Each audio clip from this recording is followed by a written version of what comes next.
भगवत रूपम ध्यायति भगवत रूपम जदाह ध्यान गोचरं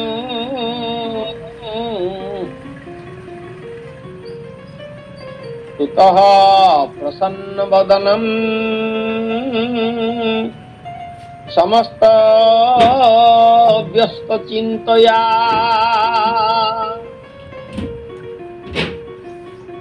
ध्यान करिबा तपस्या करिबा जोग करिवार जेते प्रकार सब प्रणाली अछि ता संपर्क रे आमे माने बहु भल भाव रे जानिचे आम मान के भीतर अनेक मध्य प्रतिदिन जोग ध्यान इत्यादि करू ये जोग ध्यान करिवा प्रक्रियार प्रणाली संपर्क रे आम मान को बुझिबा दरकार केमती जोग ध्यान करा जाए किभली भाव रे भगवान को चिंतन करा जाए ताहाकू तपस्या कह तपस्यार अर्थ नुह टोका पकईकी बसिवा आखि बंद करी मेरुदंड को सीधा करी बसिवा तपस्या नुहे यह एक आसन कह पद्मासन रे बसी दुई हाथ को मुठा करी दुई आंठू पर रखी मेरुदंड को सीधा करी आखि बंद करी बसी जीवा को ध्यान बा तपस्या कह जाए नहीं यह एक आसन ताले ध्यान बा तपस्या क्या कह जाए प्रथम पर्याय रे ये श्लोक रे चारिटी पाद अछि प्रथम पाद रे कहिले ध्यायति भगवत रूपम भगवान कर रूप को ध्यान करिबा होची तपस्या ध्यायति भगवत रूपम महादेवहूति भगवान कर रूप को ध्यान कले भगवान कर रूप को ध्यान करिबा जदि तपस्या कहा जाए आमे माने ठीक भाव रे बुझिबा दरकार जे भगवान कर को रूप को ध्यान करिबा भगवान कर को रूप को ध्यान करिबा समस्ते को रूप को ध्यान करंती समस्ते कोन गोटिए मात्र रूप को ध्यान करंती ना जी जो ठाकुर को भल पाए भगवान विष्णुकर बहु रूप अच्छी से गॉड मैनिफेस्टेस इन डिफरेंट फॉर्म्स भगवान एक अद्वितीय हेले मध्य रूप रे से प्रतिभात हिता भगवान कर रूप अच्छी से रूप को ध्यान करिबा पई पड़िबो ध्यायते भगवत रूपं ये जो रूपं संपर्क रे कहा जाइछि वर्तमान ता संपर्क रे आमे माने टिके भावर आदान प्रदान करिबा आमे माने जो राम कृष्ण जगन्नाथ नारायण विष्णु इत्यादि जो रूप को दर्शन करूचे बा स्मरण करूचे बा चिंतन करूचे कस्तूरी तिलकं ललाट पटले वक्षस्थले कौस्तुभम नासाग्रे वरमुक्तिकं करतले वेणु करे कंकणम सर्वांगे हरिचंदनं सुललितं कंठेश्च मुक्तावली गोपस्त्री परिवेष्टितं विजयते श्री गोपाल चूड़ामणि ए जो रूप कथा मु आपण मान का आगे वर्णना कली शास्त्र मान को मध्यरु ए रूप होची भगवान श्री कृष्णकर शांताकारं भुजगशयनं पद्मनाभं सुरेशं विश्वाधारं गगन सदृशं मेघवर्णं शुभांगं लक्ष्मीकान्तं कमलनयनं योगिभिर्ध्यानगम्यं वंदे विष्णुं भवभयहरं सर्वलोकैकनाथं ए रूप होची विष्णुकर नीलांबुज श्यामल कोमलांगं सीता समारोपित वाम भागं पाणो महासायक चारु चापं नमामि रामं रघुवंशनाथं ए रूप होची रामंकर कदाचित् कालिंदी तट विपिन संगीत करबो मुदा भीरी नारी बदन कमला स्वाद मधुप रमा शंभो ब्रह्मा मरपति गणेशार्चित पदो जगन्नाथ स्वामी नयन पथगामी भवतु मे ये रूप हूँ जगन्नाथंकर। उग्रवीर महाविष्णु ज्वलंतं सर्वतोमुखम नृसिंहं भीषणं भद्रं मूर्तिमुखीय नमाम्यहम्। ये रूप हूँ नृसिंह भगवान का। तेणु को रूप को ध्यान करिबा किभली भाव से रूप को स्मरण करिबा ए संपर्क रे साधु संत महात्मा माने किभली भाव रे चिंतन करंती आमे माने जानिबा दरकार। प्रथम कथा आपण मान कागरे मु गोटे कौतुक भाव रे आपण मान कागरे केतक प्रश्न उत्थापन करूची। जो राम कृष्ण गोविंद अच्युत माधव केशव नारायण रूप आमे स्मरण करूचे एवं राम कहले आम मान काखी आगे भासी आसुचंती धनुर्बाण धारी श्यामल शरीर स्मित हास्य एवं आनंद कंद सचिदानंद भगवान कर जो दिव्य रूप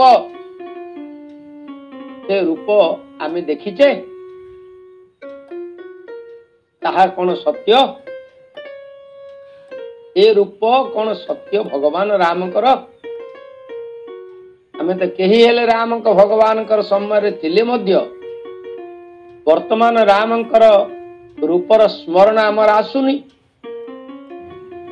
तेबे जो रूप विभिन्न चित्र माध्यम रे आमे माने चित्रकार माने चित्र रे प्रदर्शन करूचंती किंबा विग्रह रूप रे भगवान मंदिर मान करे प्रतिभात होउचंती ए रूपटा कौन सतरे भगवान कर रूप? यदि ये प्रश्न मन भितर आसे आमे माने कौन तार मीमांसा करिया? एई के पचारंती ए जो धनुर्बाण धारण करी राम भगवान ठियाइचंती कौन रामंकर प्रकृत रूप या थिला किंबा बंशी विभूषित करा नर नियदा भात ए जो बंशी के धारण करी मयूर पुछ धारण करी जामुंडालिया कदम्ब मूलिया बंशी बदनिया ये कौन कृष्णकर रूप? ए जो चका चका आखि करी विशाल खंडशाल मंदिर मध्यरे जे उपवेशन करिचंती से चका आखि कौन प्रकृत रे जगन्नाथंकर निज स्वरूप? यह कौन सत्य? या संपर्क रे समय को आलोचना करिवा मु जलधर प्रभु को अनुरोध करी से आमको सूचना देवे ये जो रूप जाक आम मंदिर मध्य दर्शन करुचे जो महात्मा माने ये रूप को स्थिर करिसंती से रूप को आम सत्य बोली विचार करुचे ना धारावाहिक भाव रे जो भली भाव रे गड्डालिका भाव रे आमे ताहाकू पूजा करुचे चिंता करुचे इत्यादि ए रूप कौन प्रकृत रे सत्य रे भगवान का रूप? यदि ये प्रश्न मन रे आसे आम जलधर प्रभु कौन कहउचंती टिके सुनिमा। परम पूज्य त्रिदंडी स्वामी भक्ति आलोचना करूचंती से कथा को हम केबे हेले मिछ बोली मो मतरे मु भाबु नै। तेणु यह संपूर्ण सत्य प्रभु काले काले अछंती ए मूर्ति प्रकृति रे सत्य। हरि बोल। सुंदर भाव रे आमे माने स्पष्टीकरण पाइले जलधर परिडा बंधुंक ठारू जे प्रकृत रे यह सत्य। जदि यह सत्य तांको कथा को आमे स्वीकार करिबा एवं ये रूप होती भगवान कर प्रकृत रूप तेबे ए रूप को आमे माने तो दर्शन करिना है आ जो माने यह को वर्णना करिसंती से माने कोन दर्शन करिसंती से माने कोन रूप को देखिकिरी ए भली रूप वर्णना करिसंती? जदि ता ही थांदा ताहले गोटिए प्रकार भगवान को रूप आमे सबठारे देखंते। ये विभिन्न प्रकार भगवान का रूप भगवान एक अद्वितीय राम जी कृष्ण सी जगन्नाथ सी नृसिंह सी वामन सी यदि समस्त एक ताहले विभिन्न प्रकार रूप कहीं हेला? जो महात्मा माने यह रचना करिसंती ये सेमानकर काल्पनिक ना प्रकृत रे सेमाने भगवान को रूप को दर्शन करी क्या वर्णना करिसंती? ये प्रश्न रविरंजन प्रभु को मु पचारि जो रूप माने आमे भगवान कर दर्शन करूचे घरे रखीचे राम को घरे रखीचे कृष्ण को तांको देखिदेले ये हेले कहूची ये कृष्ण ये होचंदी राम ये होचंदी जगन्नाथ यदि भगवान एक अद्वितीय ये विभिन्न रूप रे काहे से प्रकाशित हेले ये प्रश्न उत्तर आम मैंने श्रवण करिवा रविरंजन प्रभु को हरि बोल। जय जगन्नाथ। दंडवत प्रणाम गुरु महाराज एवं समस्त विज्ञ प्राज्ञ एवं समस्त हरिभक्त मानू समस्त दंडवत प्रणाम करुछि। भगवान समस्तंकर हृदय निवासी समस्तंकर हृदय भितर अछंती से निजे समस्त को दिव्य ज्ञान देइछंती। दिव्य ज्ञान देई से समस्तंक पाखरे समस्तंकर मन मुताबक लीला करंती जे जेउ भली भावे भावे से सेही भली भावे ता आगरे प्रतिभात हेई थांती। अनेक उदाहरण अछि जेमिति जल गोटिए ढाଳରେ रहिले ढाଳର आकार धारण करे। आपणकर श्रीमुखर जो शुणिछि से कथा ही कहूछि। ग्लास रे रखिले ग्लास रे आकार धारण करे, बोतल रे रखिले बोतल रे आकार धारण करे। ताकू जदि आमे फ्रिज रे रखि देबा से बरफ होई कठिन होई से हम आखि आगे जो भली परिभाव रखिबा से सेही भली धारण करे। ताकू नाली पकई देले नाली रंग रे देखले से नाली ही जाए, धला कला रंग पकईले से कला ही जाए। जो रूपरे जो भावरे जो रंगरे जो रसरे जो भली भावे प्रभु को दर्शन करने को चाहिबा भगवान से भली भावे दर्शन दियंती। किए जानिथिला जे से गोटे अधा मनीष अधा पशुर रूप धारण करिवे किंतु भक्तर भावना को नहीं एवं आवश्यक स्थले भगवान से रूप ही हेले। एमिति अनेक रूप भगवान हुवंती। शिला ठारू आरंभ करी दारू पर्यंत भगवानकर स्वरूप अनेक प्रकार हेइचंती। आगुक भी भक्तर भावना अनुसार अनेक प्रकार हेई परिवे किंतु सेही भगवान हेउचंती ब्रह्मा हृदय रे जोगी माने जहां को ध्यान करंती ब्रह्मा रुद्र आदि वंद्य सेही प्रभु एवं वेद मंत्र जहाँ को नीति नीति रे कही निराकार स्वरूप को पूजा करंती। ब्राह्मण माने जहाँ को कलश भितर रखी शून्य ब्रह्म को पूजा करंती। आउ स्वरूप रे विग्रह स्वरूप रे साकार स्वरूप रे पूजा पण्ड माने जहाँ को पूजा करंती से होचंती एक किंतु स्थल विशेष रे कर्म विशेष रे भक्तर भावना को चाही भगवान अनेक रूप नहीं थांती। जो भली भावे मोर बापा घरे जो भली रूप अलग बेश हुअंती बा गाँ को गले अलग बेश हुअंती एवं कॉलेज स्कूल गले तांकर अलग बेश हुअंती यूनिफॉर्म रे अलग बेश हुअंती प्रभु मोर सेही भली भावे बेश हुअंती। जय जगन्नाथ। जय जगन्नाथ। सुंदर भाव रे आम माने श्रवण कले जे जथा मां प्रपद्यन्ते। श्रीमद भगवत गीता रे भगवान श्री कृष्ण कहिसंती अर्जुन को जे जथा मां प्रपद्यन्ते मते जे जेमिति रूप रे चिंता कला मु ताकू सेही भली भाव रे प्रतीत हुए। तेणु यह सत्य आमे जो रूप को पूजा करूचे ये रूप होचंती प्रकृत रे भगवान कर रूप एवं ए रूप मध्य रे भगवान स्वयं आविर्भूत हुंती। आमे तांको चिन्मय विग्रह बोली कहू। तेबे वर्तमान डॉक्टर आरती कर महोदयांको मु गोटे प्रश्न उत्थापन करी तांका आगरे तांका ठारू स्पष्टीकरण चाहिमी। जदि ए रूप को देखिकिरी आम मानकर आखिर लुह झरी जाउची ए रूप को देखिकिरी आम मानकर हृदय उद्वेलित होउची ए रूप को देखिकिरी रामंकर लीला कथा मन पड़ी जाउची ए रूप को देखिकिरी कृष्णकर दही चोरी करिवा कथा मन पड़ी जाउची ए रूप को देखिकरी नृसिंह भगवान कर प्रहलाद प्रति कृपा कथा हमारा मन पड़ी जाउची। जदि सतरे आमे भगवान को देखि थांते ताहले आम मान मन रे किभली भाव सृष्टि थांता। रूप को देखि कि जो भाव जात होउची जदि सतरे आमे भगवान को दर्शन करि थांते बा भगवान को दर्शन करी तांको रूप को चिंता करि थांते ताहले मनरे आमर किभଳି भाव जात होइतांता ए प्रश्न आमे डॉक्टर आरती करंग ठारू समाधान करिया। प्रणाम गुरुदेव, उपस्थित समस्त को मोर भक्तिपूर्ण प्रणाम। तेणु प्रश्नटा तो बहुत गुरुत्वपूर्ण। तेणु आमे केवल तांकर रूप बा फोटो चित्र बा मूर्ति एई सब देखि मध्य आमे समस्ते भावरे तांको सहित बंधाई जाउचे। आ जो माने वास्तव रूप देखिछंती से माने से माँ कौशल्या हुंतु माँ जशोदा हुंतु से माने तो निजे भी जानी पारि नाहंती जे परम ब्रह्म को से पुत्र रूप रे पाइछंती बोली।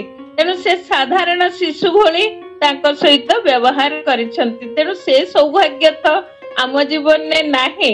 तथापि जो माने पाइछंती से परे माणिको गौडुणी गोटे चरित्र आम आखि आगको आसे जे कि तांको साधारण गजपतिंकर सैनिक भावरे ग्रहण करि नैछंती। आ परे अनुभव करिछंती जे मु जहांको दही पुएली से प्रकृत रे जे साधारण सैनिक नुहंती से होछंती श्री जगन्नाथ आउ बलभद्र। तेणु से निजको केते जे कृतकृत्य मने करिछि एवं तार सेई प्रकार भावना थिला बोली जेमती भगवत गीता हमको सुनाए जो मांग पश्यति सर्वत्र सर्वं च मयि पश्यति तस्याहं न प्रणश्यामि सच मे न प्रणश्यति।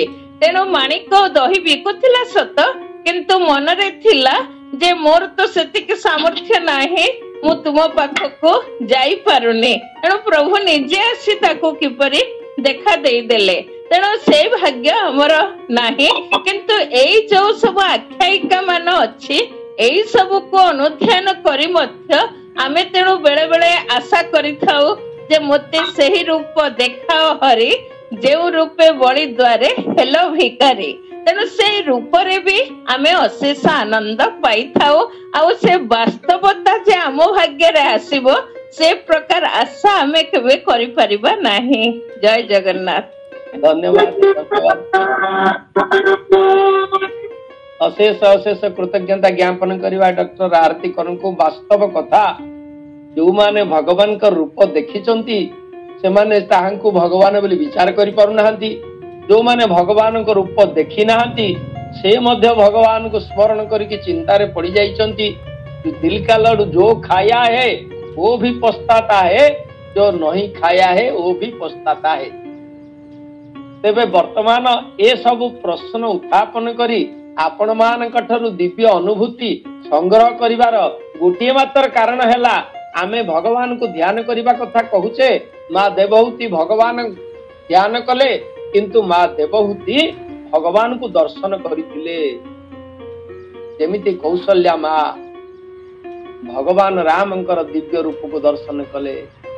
भय प्रगट कृपाला दीन दयाला कौशल्या हितकारी हरसित महतारी मुनि मनहारी अद्भुत रूप विचारी अद्भुत रूप विचारी।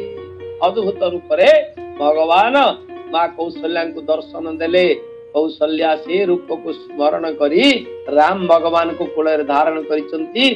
तांकर एकाग्रता किभଳି भावरे जात होतिबो आज देवहूति प्रसंग रे आमे से चिंता करिवा। माँ देवहूति पुत्र कपिलंक सहित तांकर जीवन अतिवाहित करिवा परे कपिलंकर वर्तमान रे तांकर रूप तांकर गुण तांकर कथा तांकर उपदेश तांकर निर्देश ये समस्तंकु अनुसरण करी आज चक्षु मुद्रित करी से कपिल भगवान कर से स्वरूप को दर्शन कले। कहिवार तात्पर्य आज आमे मूर्ति चित्र फोटो ये सब देखिकिरी भगवान को मानस पटरे ग्रहण करुचे। जदि प्रकृत रे आमे माने भगवान को दर्शन करिथांते ताहाले आम मान हृदय रे ई प्रकार भाव जात ही थांता।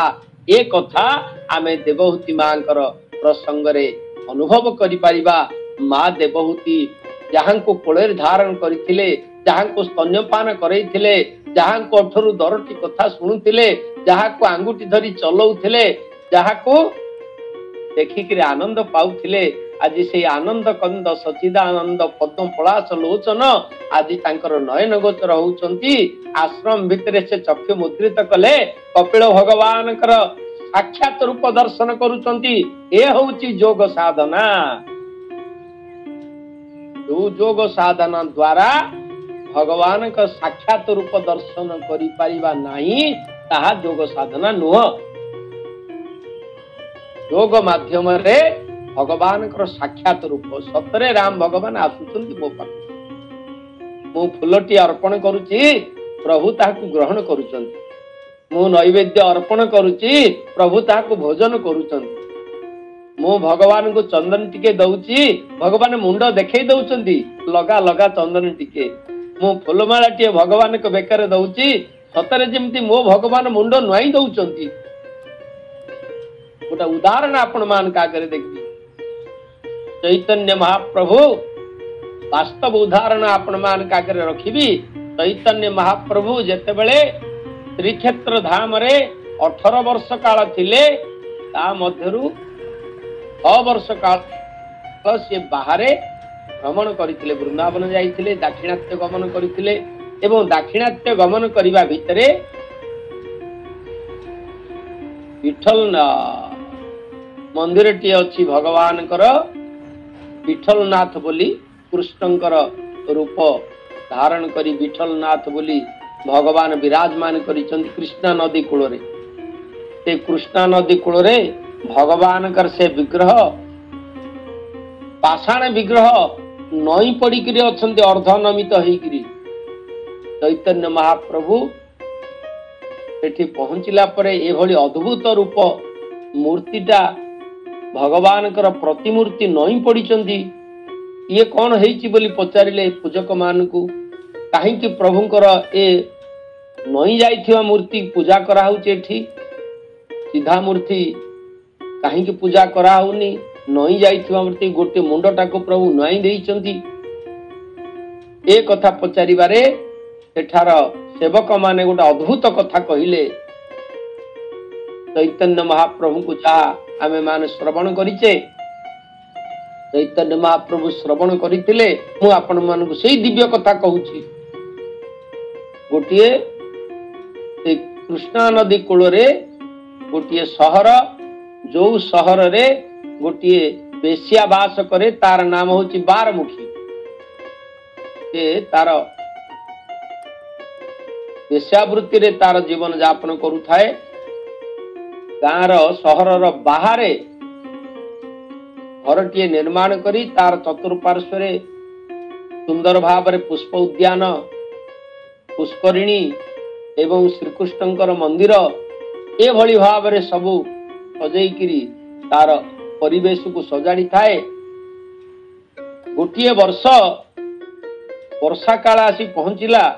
ସାଧୁ ସନ୍ଥ ମହାତ୍ମା ମାନେ ବର୍ଷା ସମୟରେ ଅରଣ୍ୟ ଭିତରେ ରହିବା ସେମାନଙ୍କ ପାଇଁ କଷ୍ଟଦାୟକ ହୁଏ। ସେମାନେ ଲୋକାଳୟକୁ ଆସନ୍ତି ଏବଂ ବର୍ଷା 4 ମାସ ଲୋକାଳୟରେ କାଟି ସେମାନଙ୍କର ସାଧନ କାର୍ଯ୍ୟ କରନ୍ତି। ଦୈବତଃ ଦଳେ ସାଧୁ ଆସି ବାରମୁଖୀର, ସେ ବାରମୁଖୀ ବେଶ୍ୟାର ଯୋଉ ପୁଷ୍ପ ଉଦ୍ୟାନ ଅଛି, ତା ନିକଟରେ ଯୋଉ ପୁଷ୍କରିଣୀ ଅଛି, ତା ନିକଟରେ ଯୋଉ ଶ୍ରୀକୃଷ୍ଣ ଭଗବାନଙ୍କର ମନ୍ଦିର ଅଛି, ସେ ମନ୍ଦିର ପାଖରେ ପ୍ରବେଶ କରି ଇଚ୍ଛା କଲେ ସେଠାରେ ତାଙ୍କର ଚାତୁର୍ମାସିଆ ବ୍ରତ ଅବଲମ୍ବନ କରିବେ। ଏ କଥା ଶ୍ରବଣ କରି ବାରମୁଖୀ ଅତ୍ୟନ୍ତ କୃତ୍ୟକୃତ୍ୟ ହେଲେ। ଯାହା ହଉ, ମୁଁ ମହାପାପିନୀ, ମୋ ପ୍ରତି ସାଧୁ ସନ୍ଥ ମହାତ୍ମା ମାନଙ୍କର କୃପା, ମୋରି ପୁଷ୍ପ ଉଦ୍ୟାନରେ ସେମାନେ 4 ମାସ ବର୍ଷା କାଳ ଅତିବାହିତ କରିବେ। ଯାହା ହଉ, ଏ 4 ମାସ ମୁଁ ଆଉ ବେଶ୍ୟାବୃତ୍ତି କରିବି ନାହିଁ। ସମସ୍ତ ପାପ କର୍ମକୁ ଛାଡ଼ି ବାରମୁଖୀ ସାଧୁ ସନ୍ଥ ମହାତ୍ମା ମାନଙ୍କର ସେବାରେ ରହିଲେ। ସାଧୁ ସନ୍ଥ ମହାତ୍ମା ମାନେ ସେମାନଙ୍କର ପ୍ରସାଦ ପାଇ ସାରିଲା ପରେ ସେମାନଙ୍କର ପତ୍ର ଉଠେଇବା ଏବଂ ସେ ପତ୍ରରେ ଯୋଉ ବଳକା ଖାଦ୍ୟ ରହିଯାଇଥାଏ ତାହାକୁ ବୈଷ୍ଣବ ପ୍ରସାଦ ବୋଲି ପ୍ରାପ୍ତି ହେବା, ଏଭଳି ଭାବରେ ପ୍ରତିଦିନ ବାରମୁଖୀ साधु सन्थ मानकर सेवारे थाए। एभली भावरे तार मनरे त्याग भाव जात हैला। साधु सन्त महात्मा मानकर संस्पर्श रे आसी से निजको धन्य मने कला एवं सत्य कर संकल्प कला जे आज ठारू आ वैश्यावृत्ति मो जीवन रे करिबे नाही। मो शरीर अपवित्र थिला, आज साधु सन्त महात्मा मानकर प्रभाव रे मु पवित्र होई गली। आज ठारू आ वैश्यावृत्ति करिबे नाही, छाड़ी देला वैश्यावृत्ति। साधु सन्त महात्मा माने तांको बाटरे तांकर से चली गले। वर्षा चतुर्मासिया व्रत अवलंबन कर सारिबा परे बारमुखी तार बगीचारे तार उद्यान रे जो फूल फुटुथिला ताकू माला करे निजर गभारे खोसुथिला, आउ निज गभारे फूल खोसिला नाही। से फूल जाक तोली ताहाको अति जत्न भाव रे फूल गुंथी प्रतिदिन पठाए विठल नाथंकर सेवा करिबा पाई। किंतु बड़ दुर्भाग्यर कथा, बारमुखी जो फूलमाला पठाए तार समस्त हृदयर वेदना को फूल मध्य प्रकाश करी भगवान कर चरण रे समर्पण करिबा पाई तार दासी मान को द्वारा पठाए, ताहाकू पूजक माने ग्रहण करंती नाही। गोटे बेश्या फूलमाला गुंथी की भगवान को दब, ए कथा केबे संभव हब नाही। तेणु जो माने सेवक हिसाब रे थांती से माने याकू स्वीकार करंती नाही, जा फल रे बारमुखीर मन रे गभीर क्षोभजात हुए, किंतु से तार कर्तव्य कर्म छाड़े नाही। प्रतिदिन से फूलमाला टे गुंथे आखिर लोतक रे भिजई करी एवं प्रतिदिन दासी मान द्वारा पठाए एवं ताहाको प्रत्याख्यान करंती। से फूलमाला टी धरी हृदय रे लगेई भगवान को स्मरण करी कांदी कांदी सोई पड़े बारमुखी। ए होची प्रतिदिन घटना। दिने भगवान के निकट रे समर्पण कला निजर आवेदन को, हे महाप्रभु मु केबे वेश्यावृत्ति करुथिली, वर्तमान तो साधु संत महात्मा मान द्वारा मु पवित्र हो गलेनी, किंतु लोकापवाद दुर्निर्बारः लोकलोचन रे मु गोटे वेश्या। सतरे कौन प्रभु आपण बुझी पारु नांती? मोर हृदय रे पवित्रता कौन आपण अनुभव करि पारु नांती? आपण से पूजक मान को टिके कहू नांती मु दउथिबा फूल ग्रहण करिवे? ए कथा भाभी भाभी कि सोई पड़ला बारमुखी एवं स्वप्न देखिला स्वयं विठल नाथ ये देइथिबा फूलमाला ग्रहण करुचंती एवं कहउचंती, हे बारमुखी देख देखे तू गुंथिथिबा फूलमाला केमिति मो बेकर शोभा पाउची, केडे सुंदर मु देखा जाउची। एतक स्वप्न रे दर्शन करिबा परे व्याकुल होइकि उठिला, सतरे कौन भगवान मोर फूलमाला ग्रहण करिवे? या विचार करी अति आदर सहित भक्तिर सहित उद्यान भितर फूल जाक तोड़ी ताको अत्यंत हृदयर समस्त स्पर्श देई ताहाको गुंथी निजे धरी पहुंचला भगवान के निकट रे। प्रभु मु आज फूलमाला निजे धरी आसीची, आपण ग्रहण करंतु। किंतु सतरे कौन भगवान ताहा ग्रहण करिवे? पूजक माने भितर को छाड़ी दउ नाहंती। बेसियाटा कौन मंदिर भितर को आसीबो? मंदिर बाहर ठिया, मंदिर बाहर ठिया ही आखिरु लुह बोही जाउची। बारमुखीर हाथ में फूलमालटी धरिची, भगवान को स्मरण करी चक्षु मुद्रित करी भगवान का रूप को चिंता करी डाकुची, महाप्रभु मते स्वप्न दर्शन देल, मोठरू माला ग्रहण कल, यह कौन मिथ्या? आखिर लुह बोही जाउची। पूजक माने भितर को छाड़ू ना बारमुखी की माला ग्रहण करवा तो अलगा कथा, गोटे वेश्या मंदिर भितर प्रवेश कले मंदिर अपवित्र हब। हठात वज्र गंभीर भाव रे शब्द सुनिला। स्वयं विठल नाथ भगवान श्री कृष्ण वज्र गंभीर स्वर रे पूजक मान को निर्देश देले, बारमुखी की नहीं आस, मु ता ठारू फूलमाला ग्रहण करिवी। ए कथा पूजक माने श्रवण कले। वज्र गंभीर स्वर ए जो दिव्य भावना से मन रे भावांतर जात कला। स्वयं भगवान कहउचंती बारमुखी ठारू फूलमाला ग्रहण करिवे एवं पाछोटी आनिले बारमुखी की ଯେମିତିକା ଜଗନ୍ନାଥ ଭଗବାନ ଶାଲବେଗଙ୍କ ପାଇଁ ଅପେକ୍ଷା କରିଥିଲେ। ଶାଲବେଗ ହୃଦୟ ବିଦାରକ ଭାବରେ ଭଗବାନଙ୍କୁ ଡାକିଲା। 750 କୋଶ ଦିଗ ଦିଶୁ ନାହିଁ, ମୋହ ଯିବା ଯାଏ ନନ୍ଦୀ ଘୋଷେ ଥିବ ରହି।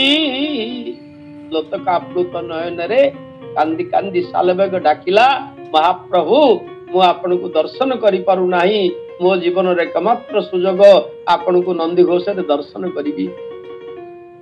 ସତରେ କଣ 750 କୋଶ ବାଟ ଅତିକ୍ରମ କରି ଆପଣଙ୍କ ପାଖରେ ପହଞ୍ଚି ପାରିବି? ପ୍ରଭୁ ଟିକେ ଅପେକ୍ଷା କର, ମୁଁ ଯାଉଛି।